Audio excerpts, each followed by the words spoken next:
Today, we're diving into a piece of history that has a premise so grand it honestly sounds a little unbelievable. We're talking about a single piece of legislation that completely and fundamentally reshaped the United States forever.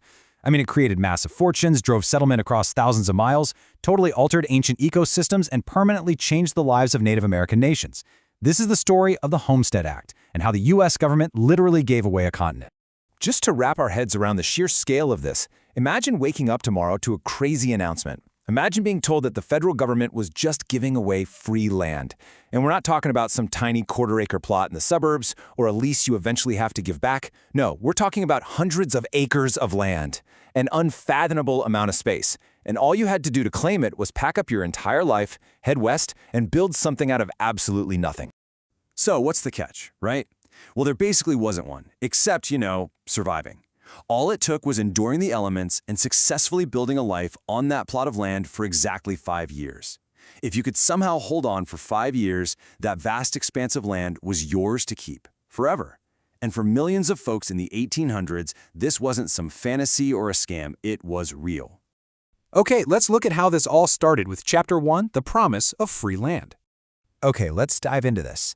In 1862, right in the thick of the American Civil War, President Abraham Lincoln signed the Homestead Act into law. And the idea that everyday people could directly claim massive tracts of federal land, that was completely unprecedented. The process itself was actually incredibly straightforward. First up, you pay a tiny, nominal filing fee. Second, you improve the land, which basically meant building a house and starting to farm. Third, you live on that land continuously for 5 years. And fourth, if you pulled all that off, you kept it. It was this beautiful utopian promise of a second chance, especially aimed at struggling workers, poor families, Civil War veterans, and new immigrants. And the marketing for this, absolutely phenomenal. Advertisements and pamphlets spread like wildfire, not just across the eastern U.S., but all the way across Europe. America was painted in these incredibly glowing terms, as a land of opportunity waiting to be claimed. And the campaign worked perfectly. Hundreds of thousands of people packed up their lives, totally drawn in by this irresistible promise. But as we know, marketing is one thing. Let's move to Chapter 2, Reality on the Frontier. Because the romanticized promise printed on those European pamphlets was far, far different from the harsh, unforgiving reality of the Great Plains. When settlers actually arrived, they didn't find some welcoming paradise. They found an environment that actively tested their will to live. It was just relentless. Many of these folks had never farmed a day in their lives, and now they're facing extreme droughts, turning their crops to absolute dust. There were literal plagues of grasshoppers, swarms so thick they'd block out the sun and wipe out an entire harvest in hours. Brutal, freezing blizzards would trap families inside for days, and maybe the heaviest burden was the severe isolation. The psychological toll of looking out and seeing nothing but flat plains for miles was immense, particularly on women who often found themselves completely cut off from towns, communities, or any medical care. And think about where you'd be trapped during a blizzard like that.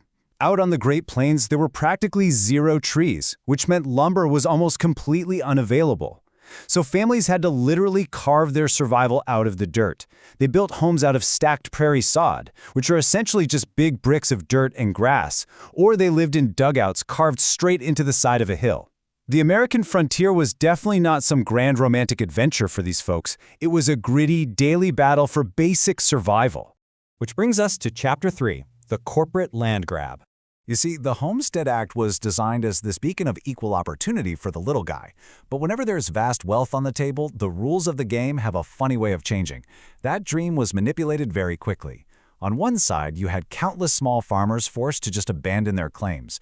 Between the droughts, the winters, and the massive debt needed for farming equipment, they simply had to give up. But on the other side, large corporations and wealthy speculators absolutely thrived. They received massive land grants to build railroads, they exploited legal loopholes to control vital territory, like areas right next to water. Some wealthy speculators even hired fake homesteaders, literally paying people to just go sit on a plot of land so they could acquire it on the cheap. And that brings us to this really crucial quote. The dream of equal opportunity slowly turned into consolidation. What was meant to be millions of small, independent family farms scattered across the West often ended up as massive blocks of land owned by corporate monopolies and wealthy investors. The utopian vision was ultimately overshadowed by sheer corporate greed. Now we have to somberly turn to Chapter 4, the Native American cost. Because while corporate speculators and struggling farmers were fighting over this incredible prize, we have to look at who actually paid the biggest price. It's a simple, undeniable fact. The land was not empty. That free land, being so generously handed out by the federal government, was in reality native land. Millions of indigenous people already called the Great Plains home. And the consequences followed a devastating sequence. First, as this massive wave of settlers pushed westward to claim their 160 acres, conflicts naturally spiked. Second, to protect those new settlers, the government repeatedly broke long-established treaties with native nations.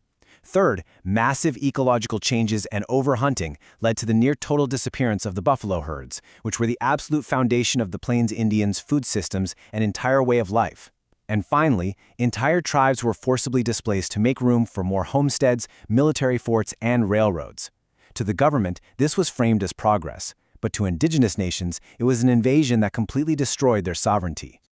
This brings us to a huge cultural pivot in Chapter 5, the myth of the self-made frontier. We love a good myth in American culture, don't we? And how we remember this era is often very different from how it actually happened. Enter the rugged individualist. We all know the trope, the lone pioneer heading out into the Wild West, pulling themselves up by their bootstraps and building a prosperous life through pure, gritty independence and hard work. It's a foundational myth we celebrate all the time. Now, what's really interesting about this is how quickly the reality debunks that myth of pure independence. That so-called rugged individualist actually relied heavily on massive government intervention. I mean, the federal government literally gave them the land. They also heavily subsidized and built the infrastructure, like railroads, that farmers desperately needed to move their crops to market. And the government used the full might of its military force to protect that expansion. Without those massive, taxpayer-funded systems, westward settlement would have been virtually impossible. Furthermore, we can't ignore who was completely left out of this stream. The free land era was never equally free. Black Americans attempting to move west faced intense, systemic discrimination. Chinese laborers who literally built the very infrastructure that made the West accessible faced horrific violence and exclusion laws. And as we just discussed, native nations faced forced displacement. The myth of the frontier usually, and conveniently, leaves out the people who were violently excluded from the opportunity. Let's wrap this up with Chapter 6, the legacy of free land. When we step back and look at the Homestead Act as a whole, it permanently reshaped the North American continent, but it left behind a wildly dual legacy. On one hand, you have undeniable transformation. Millions of acres successfully transferred hands. Agriculture absolutely exploded across the plains, feeding the rapidly growing industrial cities back east and really fueling America's rise as an economic superpower. But on the other hand, that rapid industrial growth came at a catastrophic cost. Complex, ancient prairie ecosystems were totally destroyed by the plow. That aggressive overfarming directly contributed to the devastating environmental disaster of the Dust Bowl decades later, and tragically, entire cultures were systematically erased from the landscape. So we come right back to those two words from the very beginning of this explainer. Free land. It's a phrase that sounds so purely positive, doesn't it? So full of hope and generosity. But as we've seen today, absolutely nothing is truly free. The Homestead Act built farms, it built towns, and it built incredible fortunes. But it also erased cultures, devastated landscapes, and was manipulated by the powerful. So the next time you hear the story of the glorious American pioneer and the promise of free land, ask yourself, who really paid the hidden cost? Thank you so much for joining me on this explainer, and I'll catch you next time as we continue to break down the complexities of our world.